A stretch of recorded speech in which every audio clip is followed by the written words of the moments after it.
The Grand Marlow Hotel stood in majestic isolation on a rocky cliff overlooking the restless sea. Its facade gleamed like polished bone under the moonlight, a beacon of opulence and mystery. For decades, the Grand Marlow had been a destination for the elite. Dignitaries, movie stars, and magnates seeking respite from their gilded lives. But recently, whispers about the hotel had taken a darker turn. Guests were checking in and never checking out. The phenomenon was subtle at first. A businessman who extended his stay indefinitely, a honeymooning couple who supposedly decided to travel spontaneously, but when the mayor's brother vanished during a weekend retreat, the town took notice. The Marlow's owner, a reclusive woman named Vivian Astor, offered no explanation, only a vague reassurance that the hotel was safe. It wasn't enough for Detective Lucas Grant. Detective Lucas Grant was a man of quiet confidence.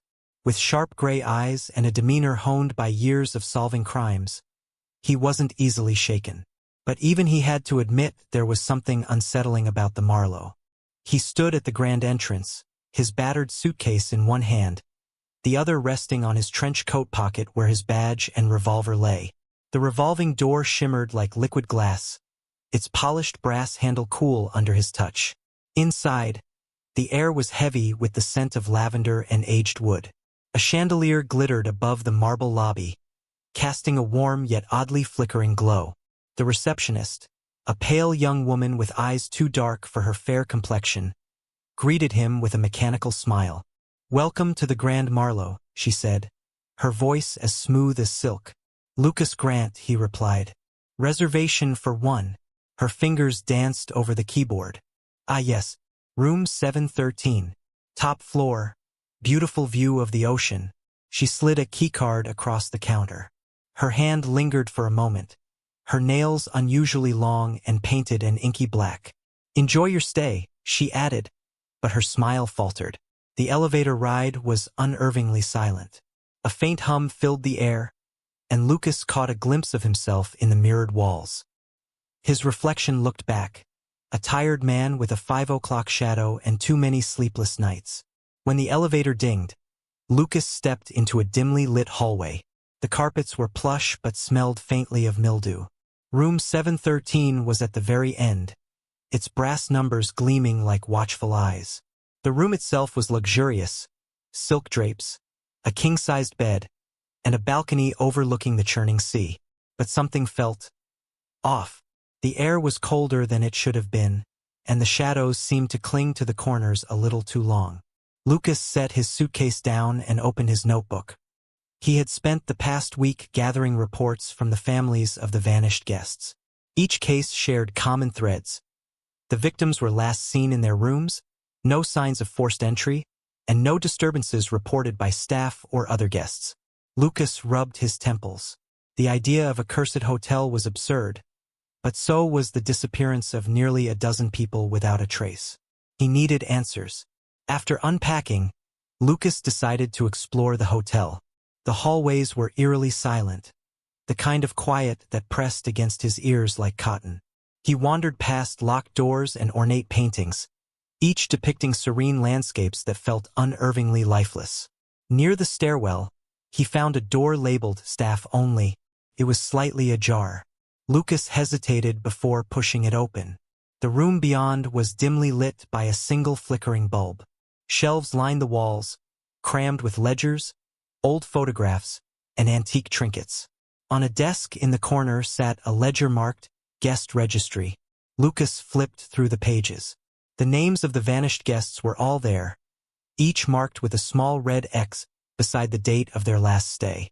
His heart raced as he noticed another name, his own, with today's date and an ominous blank space where the checkout date should have been. A faint creak sounded behind him. Lucas spun around, hand on his revolver, but the room was empty. Back in his room, Lucas couldn't shake the unease. He double-checked the locks on his door and placed a chair under the handle for good measure. As the hours stretched into night, the hotel seemed to come alive. Footsteps echoed faintly in the hallway, though no one appeared when Lucas checked the peephole. The chandelier in his room flickered, casting elongated shadows across the walls. At midnight, a knock came at the door. 3 sharp raps. Lucas froze, his pulse pounding in his ears. Slowly, he approached and peered through the peephole. No one was there. Another knock. This time it came from the balcony. He turned, his breath hitching. The sheer curtains billowed as if caught in a breeze, but the door was shut tight. Gathering his courage, Lucas stepped closer. The glass door was fogged over, and a handprint appeared on the inside. Lucas Grant's heart thudded in his chest as the room plunged into darkness. His grip tightened on his revolver, the cold metal a lifeline in the enveloping blackness. He stood still, listening. The faint roar of the ocean outside barely masked the sound of his own breathing. "Stay calm," he whispered to himself. But calm was impossible in this place. The air felt oppressive, charged with something unseen. He reached out for the bedside lamp, fumbling in the dark. The switch clicked uselessly. Whatever had extinguished the lights wasn't letting them return. The faint knock returned, this time slower. 3 deliberate raps on the balcony door, followed by silence. Lucas crossed the room, each step deliberate, his gun pointed toward the shadowed balcony. His instincts, honed through years as a detective, screamed at him to retreat. But retreat wasn't an option. He had to know. The frosted glass door still bore the ghostly handprint, but the words had vanished. He leaned closer, his breath fogging the surface. Suddenly, a shadow darted across the balcony. Lucas swung the door open, stepping out into the biting cold. The sea churned below, the wind whipping at his coat. But the balcony was empty. He scanned the edges, looking for any sign of an intruder. A faint whisper reached his ears, barely audible over the wind. "Lucas." The sound came from the room. Lucas whirled around, stepping back into the room. The lights flickered back to life as suddenly as they had gone out, revealing a chilling sight. The mirror above the dresser was fogged over, as if someone had breathed on it. Scrawled across the glass in long, jagged strokes were the words, "Room 517. Midnight." Lucas's chest tightened. He glanced at his watch. It was 12:03 a.m. The hallway outside his room was eerily silent. He stepped into it, his senses on high alert. Each door he passed seemed to loom over him, the brass numbers glinting ominously. When Lucas reached room 517, he hesitated. The door was slightly ajar, revealing nothing but darkness beyond. He pushed it open with the barrel of his revolver, scanning the room. It was identical to his own. Plush carpeting, heavy drapes, and a view of the sea. But the bed was unmade, the sheets tangled as if someone had struggled against them. On the desk sat an object that immediately drew his attention, a vintage cassette recorder. The tape inside was already spinning, emitting a soft, crackling static. Lucas approached cautiously, his finger on the trigger. As he reached for the recorder, the static dissolved into a voice. "Help me." The voice was faint, trembling. "He's watching." Lucas's pulse quickened. "Who's watching? Who are you?" The voice faltered. "He never lets us leave." Suddenly, the tape stopped. The room plunged into silence. Lucas pocketed the recorder and scanned the room for more clues. A faint chill prickled the back of his neck, and he turned to see the closet door swinging open. Inside hung a single piece of clothing. A man's coat, its pockets bulging unnaturally. Lucas reached inside and pulled out a crumpled piece of paper. It was a torn page from a journal, the handwriting frantic and uneven. "If you're reading this, you're already too late. He's everywhere. He sees everything. The only escape is the mirror." The mirror. Lucas's thoughts raced back to the cryptic message on the glass in his room. What was it about the mirrors? Before he could process the note, the door to room 517 slammed shut behind him. Lucas lunged for the door, yanking it open. The hallway beyond was no longer the familiar corridor he had walked earlier. It was dimly lit, the walls warped and distorted as if seen through a funhouse mirror. Faint whispers echoed from the shadows, voices overlapping in a chaotic symphony. Lucas moved forward, his revolver raised. As he passed each door, his reflection flickered in the polished brass numbers. But the reflections weren't quite right. They lingered too long after he moved, their expressions twisted into something unrecognizable. "Turn back," one of them mouthed. Lucas ignored it, pushing forward. The hallway seemed to stretch endlessly. No matter how far Lucas walked, he couldn't reach the elevator. Doors appeared and vanished, their numbers rearranging themselves like pieces in a puzzle. He stopped at a door that hadn't been there moments before. Room 000. The number glowed faintly, and the door seemed to pulse, as though alive. Lucas reached for the handle, his hand trembling. Inside was a small, circular room lined with mirrors. Each one reflected Lucas, but none of them moved in unison. His reflections stared at him, their eyes wide with terror. One by one they began to speak. "You can't trust her. He's coming for you. The Marlowe doesn't let anyone go." Lucas stumbled backward, his mind reeling. The mirrors rippled like water, and one by one, his reflections disappeared, leaving the glass empty. Just as Lucas turned to leave, a final voice spoke from behind him. "Detective Grant," it said, cold and menacing. Lucas spun around, but the room was empty. Then, in the largest mirror, a figure stepped into view. A tall, shadowy man with hollow eyes and a twisted smile. "You've been chosen," the figure said, its voice echoing in the confined space. The mirror cracked, shards falling to the floor, as the lights flickered and died. In the suffocating darkness, Lucas felt a cold hand on his shoulder. The cold hand on Lucas Grant's shoulder sent a jolt through his body. He spun around, revolver raised, but the room was empty. The faint echo of a man's laughter reverberated off the cracked mirrors, an ominous sound that lingered far too long. "Who are you?" Lucas shouted into the darkness, his voice bouncing off the empty walls. Silence answered him, thick and stifling. He strained his ears, trying to detect any movement, but the oppressive stillness seemed to amplify his own ragged breathing. Lucas searched the mirrored room for any signs of an exit. The door he had entered through was gone, replaced by another smooth wall of glass. His own reflection stared back at him, distorted and unnatural. Panic clawed at the edges of his mind as he pounded on the walls, but the mirrors absorbed the sound.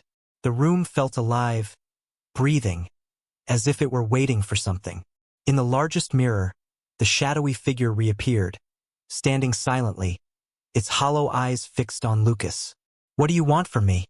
Lucas demanded, his voice trembling. The figure tilted its head, a slow, deliberate motion. Its smile widened, revealing unnaturally sharp teeth. "Your stay is permanent," it whispered, the words slicing through the air like knives.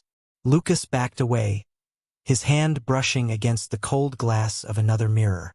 To his surprise, the mirror shifted under his touch, revealing a hidden doorway. Without hesitation, he slipped through, emerging into a narrow, dimly lit corridor. The air was heavy and damp, carrying a faint metallic tang that set his nerves on edge. The walls of the corridor were lined with old photographs, their sepia-toned images depicting long-forgotten guests of the Marlowe Hotel. As Lucas examined the faces, he noticed something chilling. They all wore expressions of fear, their eyes wide with terror. In the corner of each photograph stood the same shadowy figure, barely discernible but undeniably present. Further down the corridor, Lucas found a small table with an open guest book resting atop it. The pages were filled with names, neatly written in cursive, each one accompanied by a date. He flipped through the pages, noticing that the entries spanned decades, even centuries. The most recent entry sent a chill down his spine. "Lucas Grant, room 217, check-in. Today." The line for his checkout date was blank. The sound of soft footsteps echoed behind him, and Lucas whirled around, his gun drawn. A young woman stood at the end of the hallway, her figure barely illuminated by the flickering light. "Who are you?" Lucas asked, his voice sharp with suspicion. The woman raised her hands in a gesture of surrender. "My name is Evelyn," she said softly. I'm a guest. Like you." Lucas studied her carefully. She was pale, her eyes hollow as though she hadn't slept in days. Her clothes were disheveled, and her hands trembled as she stepped closer. "What are you doing here?" he demanded. "I've been trapped in this hotel for weeks," Evelyn replied, her voice breaking. "Maybe longer. Time doesn't work the same here. I've been trying to find a way out." Lucas lowered his gun slightly but kept his guard up. "Do you know what's going on? Who's behind this?" Evelyn hesitated, glancing over her shoulder as if expecting someone, or something, to appear. "The Marlowe. It's not just a hotel. It's alive. It feeds on us, on our fear. Once you check in, it doesn't let you leave." Lucas felt a surge of determination. "There has to be a way out," he said firmly. "Hotels have exits. We'll find one." Evelyn shook her head. "I've tried. Every hallway leads back to where you started. The elevators don't work. The doors, they aren't real. The Marlowe changes itself to keep us here." As if on cue, the corridor around them began to shift. The walls groaned and stretched, the photographs melting into the floor. Lucas grabbed Evelyn's arm. "Run!" The two of them sprinted down the twisting corridor, the floor rippling beneath their feet. Doors appeared and disappeared at random, each one slamming shut as they approached. The whispers returned, louder now, a cacophony of voices overlapping. Lucas couldn't make out their words, but their tone was unmistakable. Malice.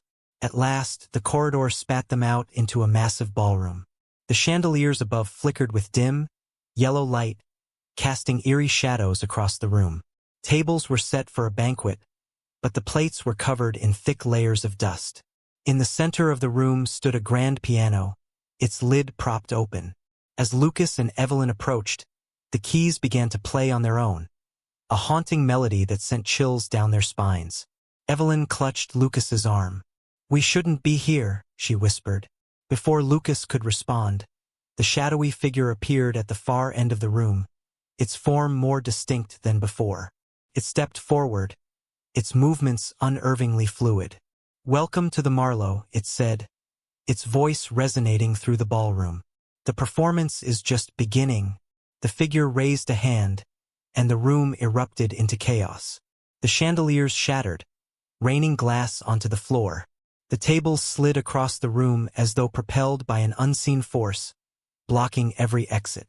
Lucas aimed his revolver at the figure, but before he could fire, the shadowy man's face twisted into a grotesque grin. "You can't fight what you don't understand," it hissed. The floor beneath Lucas and Evelyn gave way, and they plunged into darkness. As they fell, the figure's laughter echoed in their ears, a chilling promise of what awaited them below. Darkness enveloped Lucas and Evelyn as they fell, the air rushing past them, carrying the faint echo of the shadowy figure's laughter. The sensation of falling seemed endless, and Lucas braced himself for an impact that never came. Instead, they landed softly on something that felt like damp earth, the air cold and heavy with an overwhelming stench of decay.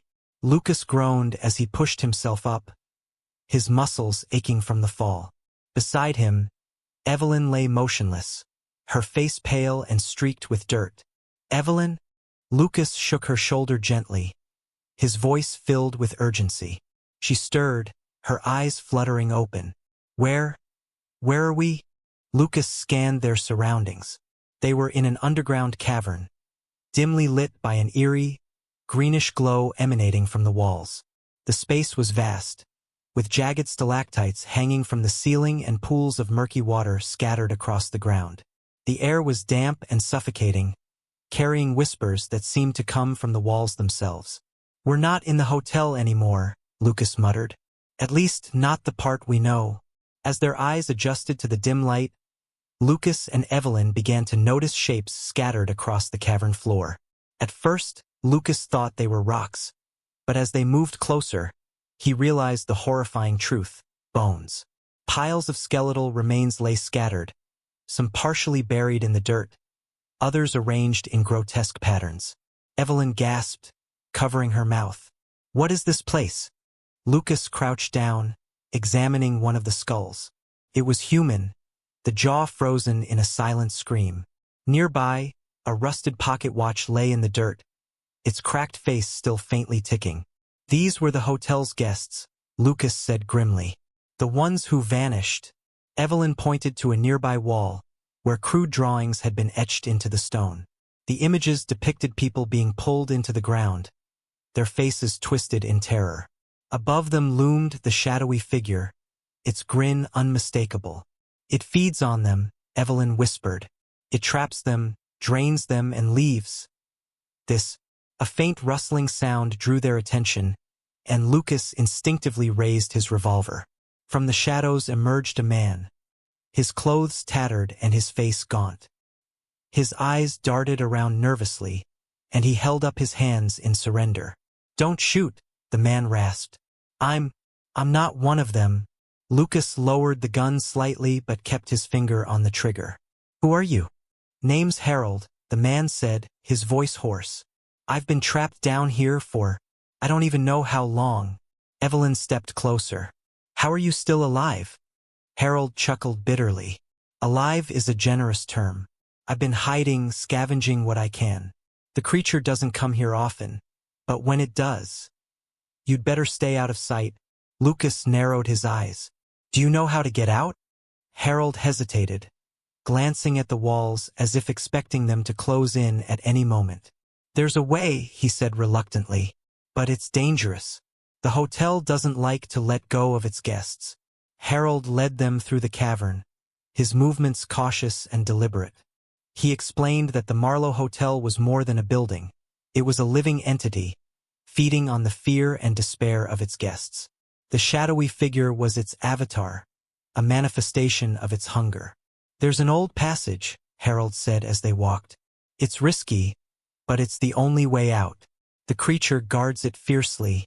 As they moved deeper into the cavern, the air grew colder, and the whispers grew louder. Lucas couldn't shake the feeling that they were being watched. Evelyn clung to his arm, her eyes darting nervously. "Are you sure this is the right way?" Harold nodded. "We're close. Just keep moving." They emerged into a massive chamber, its ceiling disappearing into darkness. At the center of the room stood a towering stone archway, its surface covered in strange, glowing runes. The arch pulsated with a faint, otherworldly light, and the air around it crackled with energy. "That's it," Harold said, pointing to the arch, the exit. But as they stepped closer, a low growl echoed through the chamber. From the shadows emerged the shadowy figure, its form larger and more menacing than before. Its hollow eyes glowed with a malevolent light, and its sharp teeth gleamed as it smiled. "You think you can leave?" it hissed, its voice dripping with contempt. "No one leaves the Marlowe." Lucas raised his revolver and fired, the gunshot echoing through the chamber. The bullet passed through the figure, leaving it unharmed. The creature laughed, a chilling sound that made Lucas's blood run cold. "Your toys won't save you," it sneered. Evelyn grabbed Lucas's arm. "We need a distraction," she whispered. "Something to draw it away from the arch." Lucas glanced around the chamber, his mind racing. His eyes fell on a cluster of stalactites hanging precariously from the ceiling above the creature. "Harold," he said quietly, "can you lead it away? Just for a moment." Harold hesitated, fear etched across his face. "You're asking me to be bait?" "It's our only chance," Lucas said firmly. "I'll cover you." Harold swallowed hard and nodded. "Fine, but you owe me." He stepped forward, waving his arms. "Hey, over here," he shouted. "Come and get me, you freak." The creature turned its hollow gaze toward Harold, its grin widening. As it began to advance, Lucas took aim at the stalactites and fired. The ceiling above the creature collapsed, sending a shower of jagged rocks crashing down. "Now!" Lucas shouted, grabbing Evelyn's hand.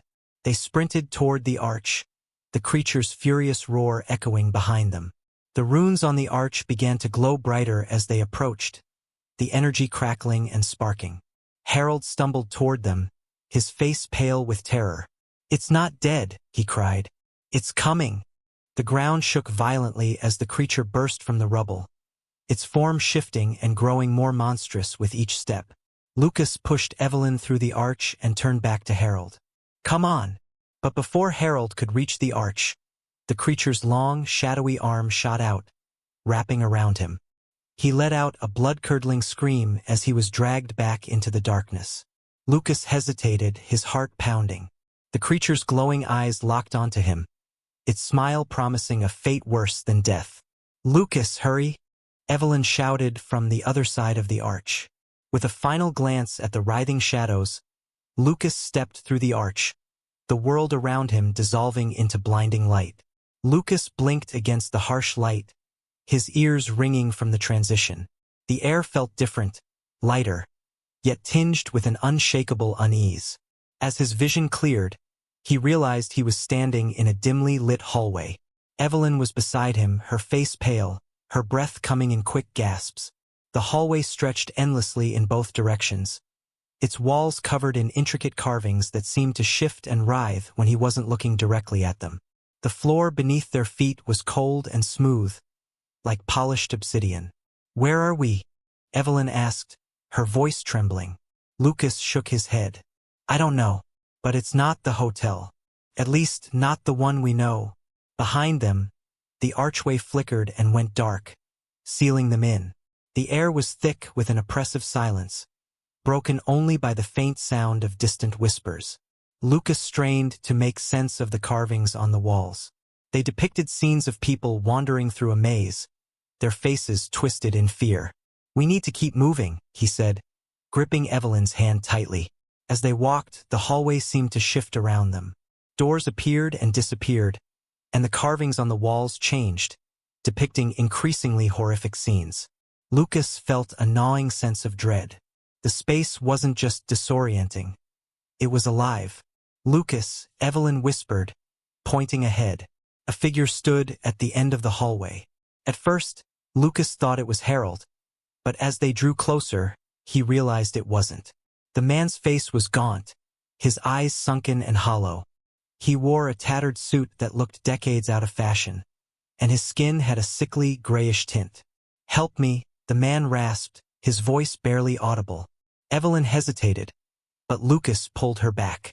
"Don't," he warned. The man took a step forward, his movements jerky and unnatural. His hollow eyes locked onto Lucas. "It won't let you leave," he said, his voice breaking. "It never does." Before Lucas could respond, the man let out an ear-piercing scream and dissolved into black smoke, the sound echoing down the hallway. Shaken, they pressed on, the whispers growing louder. They came to a large, ornate door at the end of the hallway. It was made of dark wood, with a polished brass handle that gleamed unnaturally in the dim light. Lucas hesitated before opening it. "Stay close," he told Evelyn. The door creaked open, revealing a circular room lined with mirrors. Each mirror reflected not their current surroundings, but distorted versions of themselves, standing in different places, wearing different expressions. Evelyn stepped closer to one of the mirrors. "Lucas, look." In her reflection, she was crying, her face streaked with tears, her hands clawing at the glass. Lucas pulled her back. "Don't get too close," he said. As they moved further into the room, the reflections began to change. The figures in the mirrors no longer mirrored their movements. Instead, they stood still, watching, their eyes filled with malice. "Lucas," Evelyn whispered, gripping his arm. One of the reflections stepped out of its mirror. The figure was a twisted version of Lucas, its face pale, its eyes sunken, its smile unnaturally wide. It moved toward him with deliberate slowness, its steps eerily silent. "Stay behind me," Lucas said, raising his revolver. He fired, the gunshot ringing out in the enclosed space. The bullet passed through the doppelganger, shattering the mirror behind it, but the creature didn't stop. Instead, it smiled wider, revealing rows of sharp, black teeth. Evelyn screamed as more reflections began stepping out of their mirrors. Twisted versions of herself and Lucas surrounded them, their hollow eyes glowing faintly. "We need to get out of here," Evelyn cried. Lucas scanned the room, spotting another door on the far side. He grabbed Evelyn's hand and pulled her toward it, dodging the doppelgangers as they lunged at them. One of the creatures grabbed Lucas's arm, its grip icy and impossibly strong. He turned and smashed the butt of his revolver into its face, the creature's head snapping back with a sickening crunch. It let out an inhuman shriek and dissolved into smoke. "Go!" Lucas shouted, shoving Evelyn through the door. They stumbled into a massive library, its shelves stretching impossibly high, filled with ancient, dust-covered tomes. The air was thick with the scent of old paper and something else, something metallic like blood. Evelyn leaned against a shelf, trying to catch her breath. "What was that?" "I don't know," Lucas admitted, checking the door behind them. The doppelgangers hadn't followed, but he didn't trust that they were safe. Evelyn pulled a book from the shelf at random, its leather cover cracked and worn. The title was written in a language she didn't recognize, but as she opened it, the pages shifted, revealing images and text that seemed to move and change. "What is this place?" she murmured. Lucas scanned the room, his eyes narrowing as he noticed a desk in the center. On it lay an open book, its pages glowing faintly. He approached cautiously, the whispers growing louder as he neared. The text on the page was in English, and it detailed the history of the Marlowe Hotel. "It's a trap," Lucas said, reading aloud. "The hotel lures people in, feeds on their fears, and traps their souls. The shadow. It's the keeper, the enforcer of the rules." Evelyn looked over his shoulder. "Does it say how to escape?" Lucas flipped the page, his heart sinking. "The only way out is through the shadow," he read. "To destroy it, one must confront it and survive." Before they could process the information, the walls of the library began to move. Shelves twisted and bent, forming a spiral that led downward into darkness. The whispers grew deafening, their voices overlapping and impossible to decipher. Lucas tightened his grip on Evelyn's hand. "Looks like we don't have a choice." They descended the spiral, the air growing colder with each step. The whispers began to form words, fragments of sentences that made no sense. "Turn back. It's too late. You're already dead." Evelyn shivered, her steps faltering. "Lucas, what if this is a trick? What if there's no way out?" Lucas stopped, turning to face her. "We've come too far to stop now. We're going to get out of here together."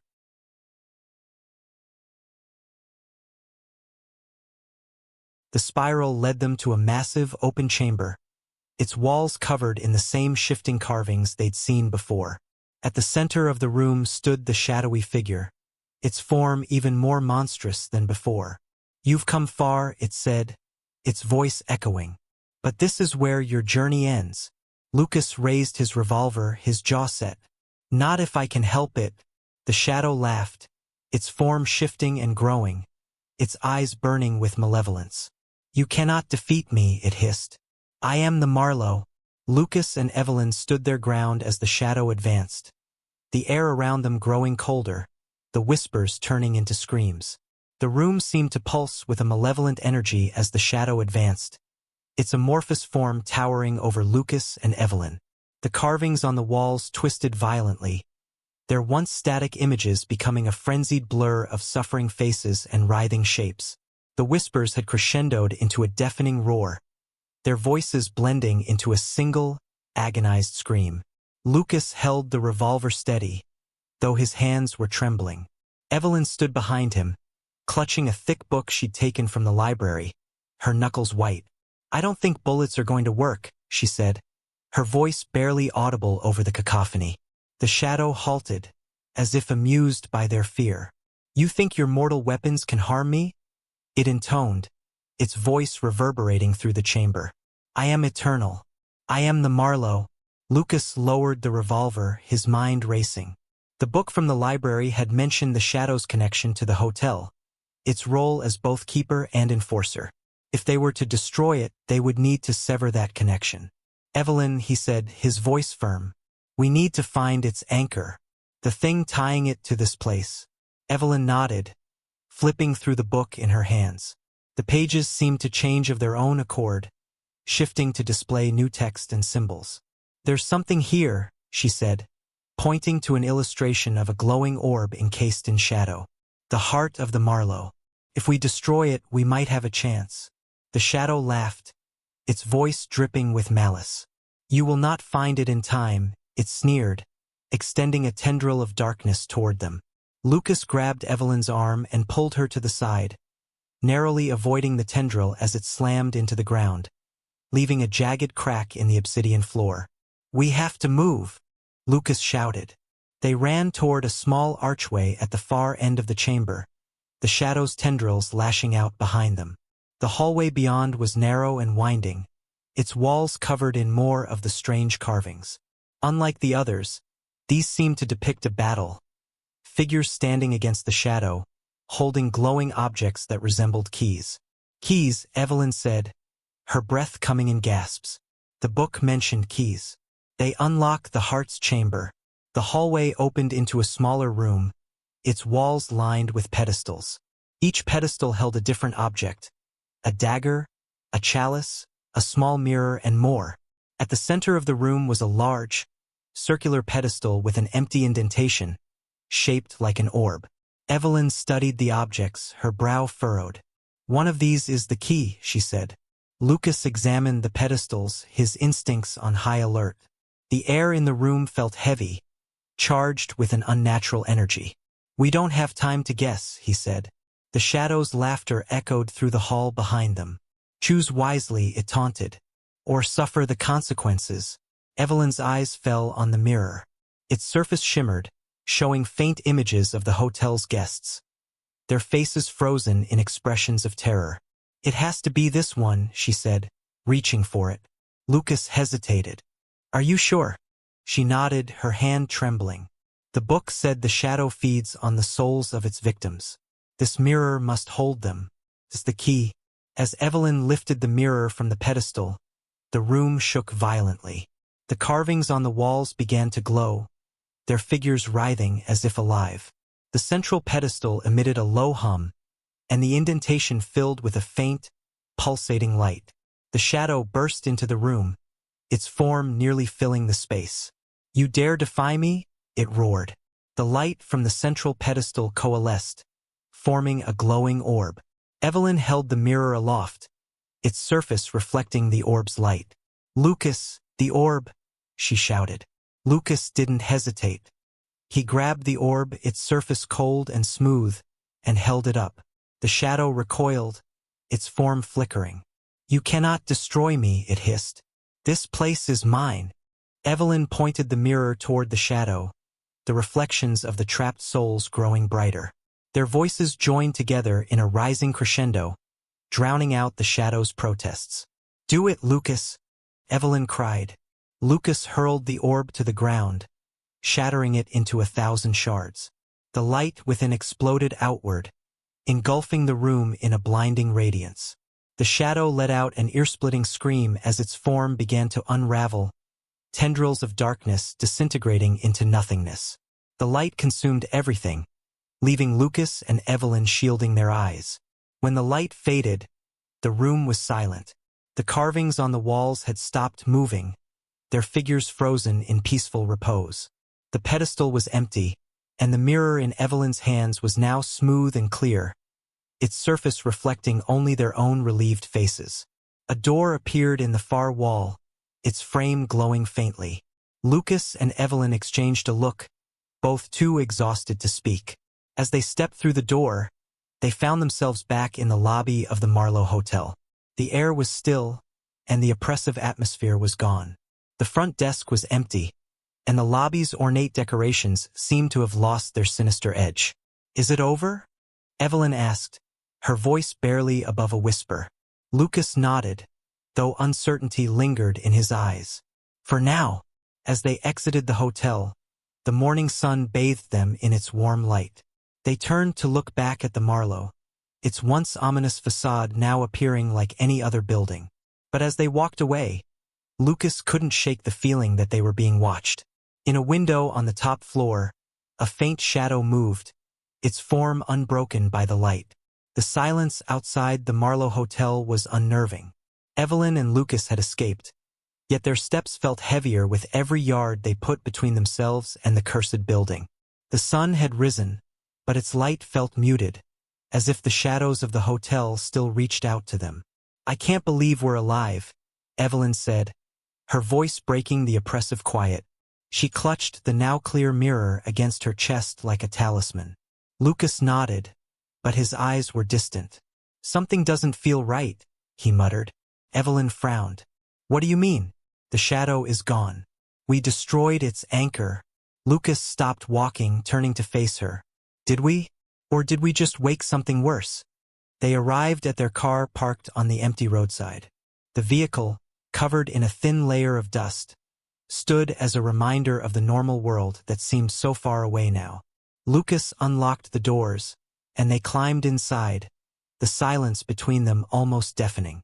As Lucas started the engine, Evelyn glanced back at the hotel. The windows reflected the morning light, but one window on the top floor caught her eye. A faint figure lingered in its depths. She blinked, and it was gone. We need to leave, she whispered, her heart pounding. Lucas didn't need convincing.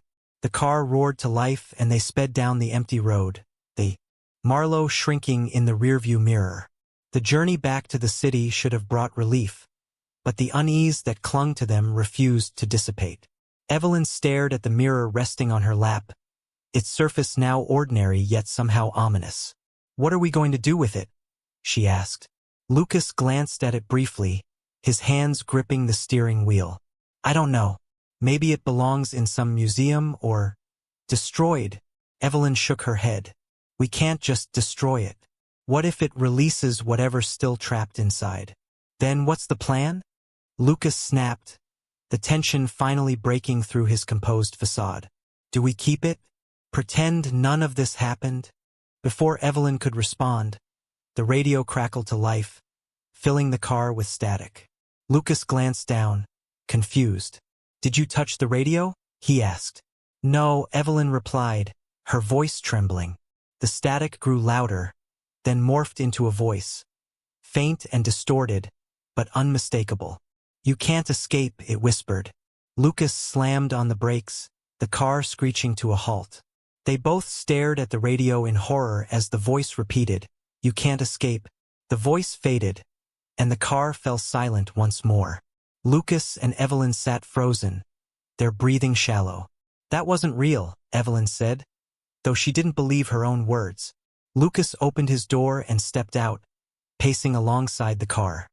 He looked around, half expecting to see the shadow stalking them from the trees. The road was empty, the surrounding woods eerily quiet. We need help, Lucas said finally, leaning against the car. Someone who knows about this kind of thing. Evelyn nodded, though her mind raced with questions. Who could possibly help with something like this? Back in the city, Lucas and Evelyn sought out Professor Raymond Holt, an expert in folklore and paranormal phenomena. His name had come up during their initial research into the Marlowe Hotel, though they hadn't contacted him before. Raymond's office was located in an old, ivy-covered building at the edge of the university campus. The room was cluttered with books, artifacts, and strange symbols etched into the walls. As Lucas and Evelyn recounted their story, Raymond listened intently, his sharp eyes darting between them and the mirror. You say the shadow called itself the Marlowe? Raymond asked, his voice calm but laced with curiosity. Yes, Evelyn replied. And we destroyed its heart, or what we thought was its heart. Raymond leaned back in his chair, stroking his chin. The Marlowe is an ancient entity, older than the hotel itself. It's tied to the land, feeding on the souls of those who wander too close. Destroying the orb might have weakened it, but it's not gone. Evelyn's grip on the mirror tightened. Then what do we do? Raymond stood, pulling a dusty tome from a nearby shelf. He flipped through its pages, revealing illustrations of shadowy figures and glowing objects. You said the mirror showed the souls of its victims. That means it still has power, possibly enough to bind the Marlowe permanently. Raymond explained that a ritual could be performed to seal the Marlowe, but it would require returning to the hotel and using the mirror to trap the entity's essence. Lucas groaned. We just got out of that place. Now you're saying we have to go back. Raymond nodded solemnly. If you don't, the Marlowe will regain its strength. And it will come for you. Evelyn shuddered, remembering the voice on the radio. What does the ritual involve? Raymond pointed to a diagram in the book. You'll need to place the mirror in the hotel's central chamber, where you destroyed the orb. Once the Marlowe manifests, the mirror will act as a beacon, drawing its essence inside. But you'll need to seal the mirror with a binding sigil before it escapes. Lucas exchanged a wary glance with Evelyn. And if we fail? Then it will consume you, Raymond said bluntly. Armed with the mirror, the binding sigil, and a renewed sense of dread, Lucas and Evelyn made their way back to the Marlowe Hotel. The sun was setting as they arrived, casting long shadows across the building's facade. Feels different, Evelyn muttered as they approached the entrance. The air was heavier, and the windows seemed darker, as if the hotel were alive and watching them. Inside, the lobby was unchanged, ornate and silent, with the same oppressive atmosphere. But now, faint whispers echoed from the walls, growing louder with each step. Lucas led the way, clutching a flashlight in one hand and the sigil in the other. Evelyn followed closely, holding the mirror as if her life depended on it. As they descended into the lower levels, the shadows grew darker, twisting unnaturally across the walls. The carvings, once still, now writhed and pulsed, their faces contorted in silent screams. In the central chamber, the remnants of the shattered orb lay scattered across the floor. Evelyn placed the mirror on the pedestal, its surface catching the faint glow of the carvings. The air grew colder, and the whispers coalesced into a guttural voice. You dare return? The shadow emerged from the darkness, its form larger and more defined than before. Tendrils of black smoke lashed out, forcing Lucas and Evelyn to retreat. It's stronger, Lucas said, his voice trembling. Evelyn held the sigil in one hand and the mirror in the other. We have to finish this. The shadow lunged toward them, its tendrils reaching for the mirror. Evelyn raised the sigil, chanting the incantation Raymond had taught them. The sigil glowed, and the mirror began to pull at the shadow, drawing its essence inside. The shadow screamed, its form unraveling as the mirror's surface shimmered. The room shook violently, and the light from the mirror grew blinding. The shadow's tendrils flailed, one of them striking Lucas and sending him crashing into the wall. Lucas! Evelyn screamed, her focus faltering. The shadow's voice roared through the chamber. You will not defeat me. The mirror cracked, its surface splitting down the middle as the shadow fought against the pull. Evelyn looked at Lucas, who was struggling to stand, blood trickling from his forehead. What do I do? She cried. Finish it, Lucas shouted, his voice weak but determined. Evelyn gripped the mirror, tears streaming down her face. The shadow surged toward her, its form now a mass of writhing darkness. The air in the chamber felt heavy with malice, as though the hotel itself were alive and conspiring to hold Evelyn and Lucas captive. The mirror trembled in Evelyn's grasp, its cracked surface glowing faintly as it strained to absorb the shadow's essence. Lucas, blood streaking down his face, leaned against the wall, his breaths ragged. Evelyn, you have to finish the ritual, he said, his voice barely audible. The shadow roared again, its form undulating and writhing like a living storm. The tendrils lashed out, one smashing into the floor just inches from Evelyn's feet, sending shards of stone flying. I can't do this alone, Evelyn screamed, her voice echoing in the chamber. You're not alone, Lucas managed, his eyes locking onto hers. We came here together. We'll end this together. Evelyn steadied herself, clutching the binding sigil tightly. Her mind raced, repeating the incantation Professor Holt had taught them. The words were ancient, heavy on her tongue, but as she spoke, the room seemed to shift. The shadow recoiled, its shape flickering as the sigil's glow intensified. Evelyn took a step forward, her fear giving way to a desperate determination. You're nothing without your victims, she shouted at the entity. The shadow hissed, its voice a cacophony of pain and rage. You think you understand me? I am the Marlowe. I am eternal. Lucas, summoning the last of his strength, picked up a piece of shattered stone. He hurled it at the shadow, the makeshift weapon passing harmlessly through its smoky form but distracting it long enough for Evelyn to press the sigil against the mirror. The glow surged, and the chamber erupted with light. The shadow screamed, its tendrils flailing as it was pulled toward the mirror's fractured surface. The mirror's cracks deepened, spiderwebbing across its face as it strained to contain the entity. Evelyn could feel the heat radiating from the glass, her hands burning as she held it steady. "It's going to break," she yelled. Lucas stumbled toward her, his steps uneven. "We can't let it escape," he said, his voice filled with resolve. The shadow's form twisted and writhed, growing smaller as it was drawn into the mirror.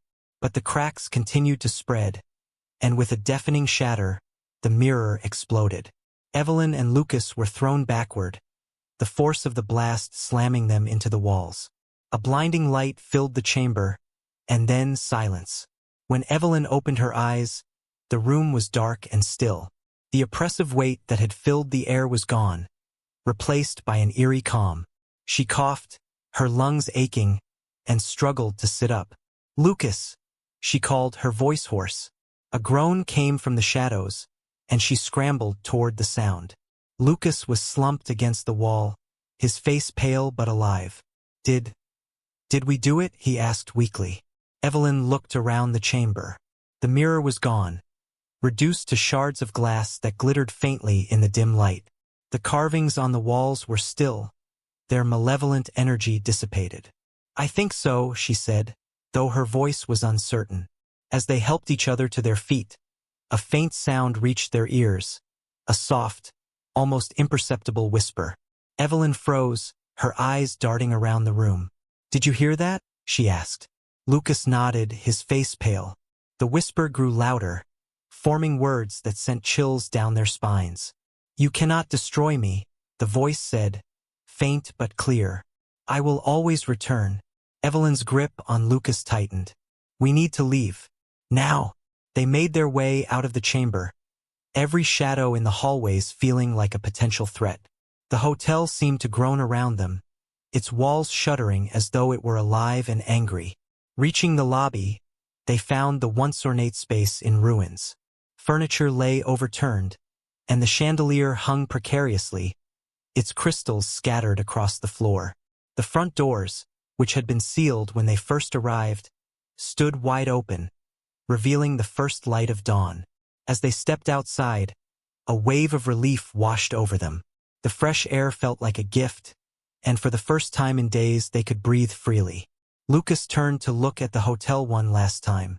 The building stood silent and still, its windows dark and lifeless. But something about it felt dormant, not destroyed. "Do you think it's really over?" Evelyn asked, her voice trembling. Lucas shook his head. "I don't know, but I think we bought ourselves some time." Back in the city, Evelyn and Lucas visited Professor Holt again, recounting everything that had happened. The professor listened intently, his expression grave. "The Marlowe is ancient," he said finally. "You may have weakened it, but destroying such an entity entirely is difficult. Perhaps impossible." Evelyn frowned. "Then what was the point of all this, if it's just going to come back?" Holt leaned forward, his eyes serious. "What you did was more than most could have accomplished. You've given the world a reprieve, a chance to prepare. But the Marlowe is bound to that land. As long as no one disturbs it, it may remain dormant." Lucas sighed. "And if someone does?" Holt's expression darkened. "Then the cycle begins again." That night, as Evelyn and Lucas tried to return to their lives, the shadows in their apartment seemed longer, darker. Every reflective surface felt like a doorway, every whisper a reminder of the Marlowe's voice. As Evelyn lay in bed, staring at the ceiling, a soft knock came from the mirror on the wall. Her breath caught in her throat as she sat up, her heart pounding. The mirror's surface rippled, and for just a moment, she thought she saw a figure staring back at her. The knock came again, louder this time. Evelyn couldn't move. The knock from the mirror reverberated through the room, each sound a chilling reminder of what they thought they had left behind. She glanced at Lucas, who was asleep, his breathing steady but shallow. The knock came again, this time followed by a faint, whispering voice. "Evelyn, you thought you escaped me." Her chest tightened as she forced herself to turn toward the mirror. The surface shimmered like disturbed water, and a shadowy outline of a figure began to take shape. "No," she whispered, shaking her head. You're gone. We destroyed you. The shadow in the mirror leaned closer, its indistinct face twisting into something grotesque. You cannot destroy what you don't understand. Evelyn stumbled backward, her hand fumbling for the lamp on the nightstand. The light flickered on, and the image in the mirror vanished. The next morning, Evelyn told Lucas about the incident. His expression darkened as he sipped his coffee, the circles under his eyes betraying his exhaustion. "It's still with us," Evelyn said, her voice barely above a whisper. Lucas didn't respond right away. He set his cup down and rubbed his temples. "We've done everything we could. We burned that place to the ground. If it's still here, then maybe it's not tied to the hotel anymore. Maybe it's tied to us." The thought chilled Evelyn to her core. The Marlowe wasn't bound by the ruins of the cursed hotel anymore. It had attached itself to something else, something it wouldn't easily relinquish. Desperate for clarity, they returned to Professor Holt. His cluttered office, filled with dusty tomes and ancient artifacts, felt more oppressive than ever. Holt listened carefully, his face pale as Evelyn recounted the whispers and the figure in the mirror. When she finished, he sat in silence for a moment, staring at a faded map pinned to the wall. "The Marlowe has evolved," he said finally. "It's no longer confined to a place but to people. You were the ones who stood against it, who challenged its existence. That has made you its focus." Evelyn clenched her fists. "So what do we do? How do we get rid of it?" Holt sighed. "There may be a way, but it will be dangerous. You'll have to face it directly in its true form, wherever it has anchored itself now. And it won't let you go without a fight." Over the following days, the signs of the Marlowe's influence became more pronounced. Shadows in their apartment seemed to shift and move of their own accord. Lights flickered, and strange noises echoed through the halls. Soft laughter, faint cries, and the ever-present sound of knocking. Lucas began to withdraw, his energy drained by the constant tension. Evelyn, however, refused to let the entity win. She threw herself into researching everything she could find about binding rituals and ancient curses, her apartment slowly turning into a war room of books and symbols. One night, as she pored over a particularly old text, a sudden crash from the bathroom made her jump. She grabbed a flashlight and crept toward the noise. The mirror above the sink was cracked, the shards glittering in the dim light. Written across the glass in what appeared to be blood were the words. Evelyn and Lucas returned to Holt with renewed determination. "Tell us what we need to do," Lucas said, his voice steady despite the fear in his eyes. Holt laid out a ritual designed to sever the Marlowe's connection to them and banish it permanently. It required a specific location, an ancient ritual site in the woods outside the city. The place was rumored to have been used for exorcisms and other arcane practices centuries ago. "You'll need to lure it there," Holt explained. "And then you'll need to hold your ground while the ritual takes effect. If you falter, it will consume you entirely." Evelyn swallowed hard but nodded. "We don't have a choice." The journey to the ritual site was harrowing. The dense forest loomed around them, the towering trees blocking out the sun and casting long shadows that seemed to stretch and writhe. Evelyn carried the tools for the ritual, candles, salt, and the sigil Holt had inscribed on a piece of parchment. Lucas carried a heavy flashlight and a knife, though they both knew it would do little against the entity they were facing. As they approached the clearing, the air grew colder, and the sounds of the forest fell silent. No birds sang, no insects chirped. It was as though the forest itself were holding its breath. "This is it," Evelyn said, her voice trembling. They set up the ritual quickly, placing the candles in a circle and sprinkling the salt in an unbroken line around them.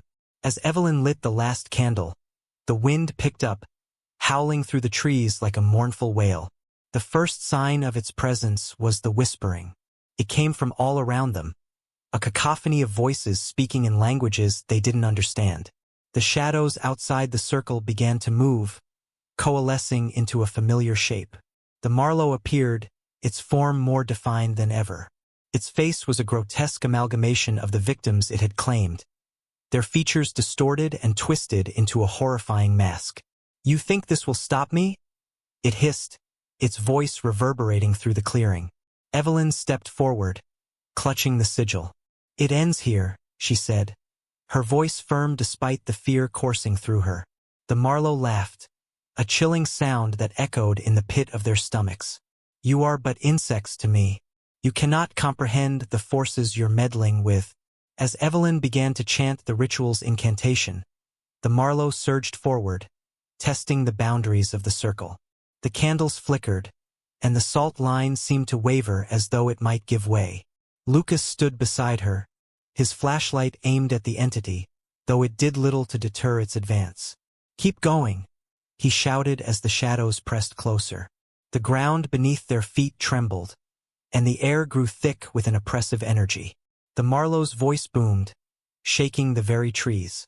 "You cannot win," it roared, its form growing larger and more menacing. "You belong to me." Evelyn's voice faltered for just a moment, and the shadows surged toward her. The ground beneath Evelyn's feet seemed to shift. The Marlowe loomed above them, its twisted form engulfing the clearing, its laughter echoing like the sound of 1,000 voices. It seemed almost to rise from the earth itself, pulling the darkness in closer. The ritual was faltering, the incantations losing their power as the creature pressed its unnatural force into the air. Evelyn's breath was shallow, her pulse racing. She couldn't afford to hesitate, not now. The Marlowe had been hunting them for so long, pushing them to the brink of madness, and it was now here, so close, almost tangible. This was their last chance. "Finish it," Lucas shouted, his face pale, his voice ragged. He held his flashlight high, but it seemed almost powerless against the towering creature that loomed before them. Evelyn's hands trembled as she clutched the sigil. She could feel the weight of the ritual pressing down on her. Its complexity, its dangerous nature, and the fact that it required both of them to stay focused. She swallowed hard and continued to chant, the words coming out hoarsely at first, but then with more resolve. The Marlowe screeched, a guttural noise that seemed to rattle the very air around them. The shadows around them seemed to pulse with life, swirling violently, almost as though it was trying to break free of its containment. "You cannot stop me," the Marlowe boomed, its voice like nails on a chalkboard. "You are nothing but ants. You will all vanish, just like the others before you." The air thickened with fear, the temperature dropping until Evelyn could see her breath in front of her. The Marlowe's twisted figure loomed closer, but Evelyn forced herself to stand her ground. "We're not afraid of you anymore," Evelyn whispered, though the words barely escaped her lips. She couldn't let the fear win. Not now. Not when they were so close. Her eyes darted to Lucas, who was desperately trying to keep the light trained on the creature. His hand was shaking, but his resolve was strong. They couldn't let this thing drag them back into the darkness. The truth was clear now. They were its last victims, its final chance to complete whatever sinister plan it had in mind. And if they failed, there would be no one left to stop it. Evelyn's heart raced as she finished the final lines of the incantation, her voice louder now, more commanding. The shadows surrounding them trembled, and for a brief moment, it seemed like the Marlowe hesitated. The sigil in her hand burned hot, the ink smoldering with power as the ritual's energy surged through the air. The air itself seemed to crackle, and for a terrifying instant, Evelyn felt as though her skin was about to catch fire. The Marlowe recoiled slightly, as if the force of the ritual had actually hurt it, but it was far from defeated. It lunged forward, a dark tendril of shadow whipping toward Evelyn with lightning speed. "No!" Lucas shouted, his voice filled with panic. But before he could reach her, the shadows closed in, surrounding her, suffocating her with an overpowering weight. Evelyn gasped, her chest tight with fear, but she didn't stop chanting. She could feel the power of the ritual building inside her, the energy seeping into her very bones. She could feel the Marlowe's malevolent presence pressing against her, trying to drown her, to consume her. "You will not win," the Marlowe hissed, its voice distorted, as though it was struggling to maintain its hold on the world. The shadows began to twist violently, and the ground trembled beneath them. It was as if the earth itself was about to swallow them whole.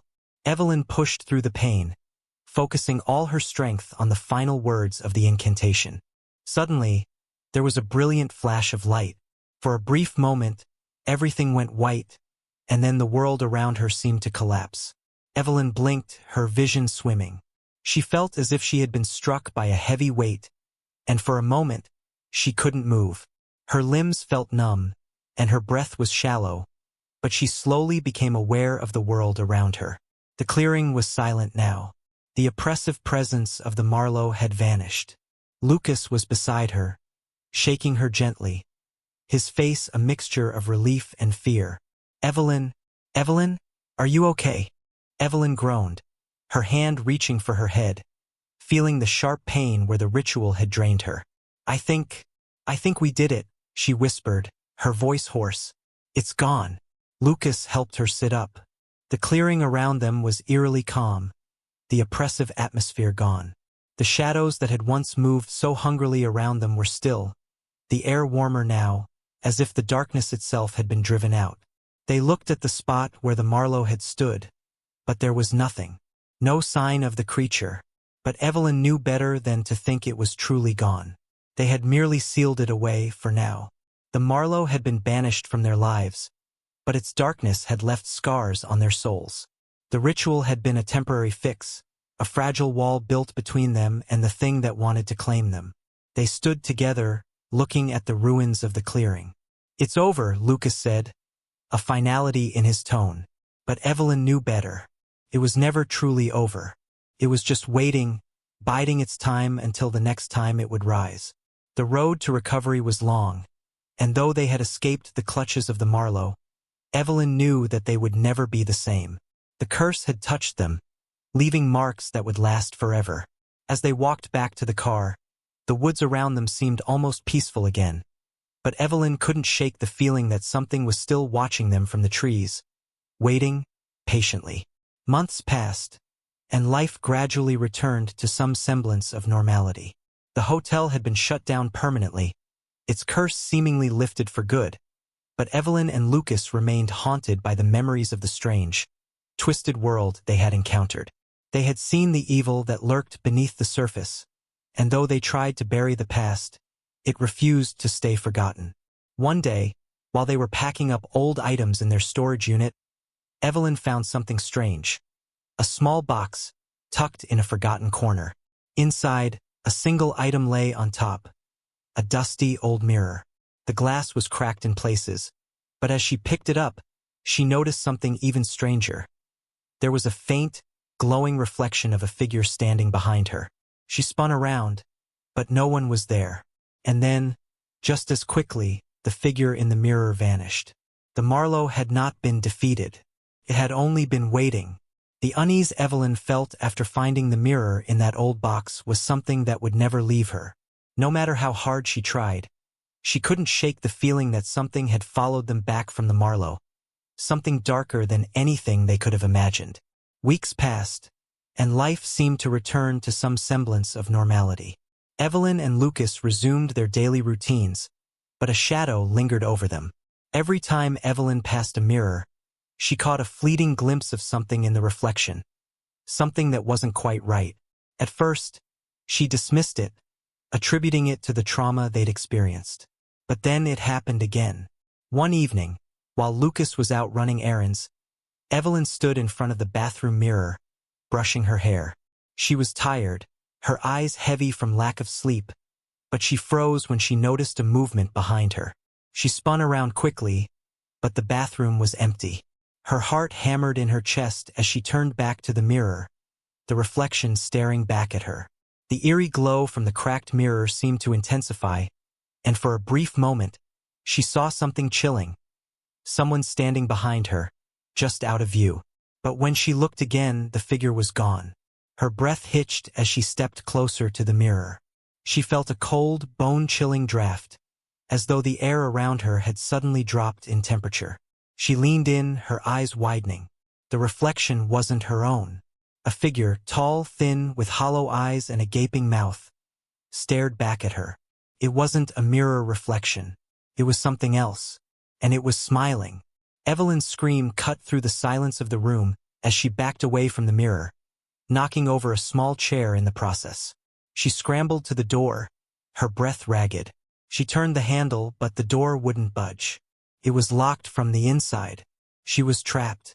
She turned back to the mirror, heart racing as she faced the horrifying reflection.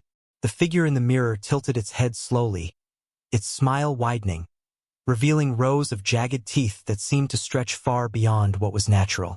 It was as if the very fabric of reality had torn, and something worse had slipped through. Suddenly, the figure's smile twisted into a cruel, mocking grin, and it stepped forward in the reflection. Closer and closer until it reached out toward her. But Evelyn wasn't just looking at it anymore. The mirror began to ripple like water disturbed by a stone. It wasn't a reflection anymore. It was an opening, a gateway. A sharp, cold breeze poured from the mirror, and Evelyn felt her body lurch forward, as if it was trying to pull her in. Her hands gripped the edge of the counter, but the force of the pull was too strong. It was as though her body was being dragged toward the mirror, despite her desperate attempts to resist. Panic surged through her, and her mind screamed for her to run, to escape, but her body didn't obey. She was being sucked in, inch by inch, her fingers scraping at the sink as she tried to fight back. The figure in the mirror, still smiling that impossibly wide smile, reached out, its hand stretching toward her with unnatural speed. With a last, frantic effort, Evelyn twisted her body and broke free from the pull, slamming her palm against the mirror with all her might. The glass shattered under the pressure, sending shards flying through the air. For a moment, everything was still. Then the room went quiet, eerily quiet. The oppressive presence that had gripped her seemed to lift, and she felt herself exhale a shaky breath. She was free from the mirror's grip, but the damage had been done. As the pieces of shattered glass settled on the floor, Evelyn stared at the remnants of the mirror. The reflection was gone, but in its place was something far worse. The pieces of glass now reflected not just her, but countless other mirrors, 1,000 twisted versions of her face. "It's not over," whispered a voice, low and chilling, from the shards. "You cannot escape what you have unleashed." Evelyn staggered backward, shaking in terror. Her body felt cold, numb with dread.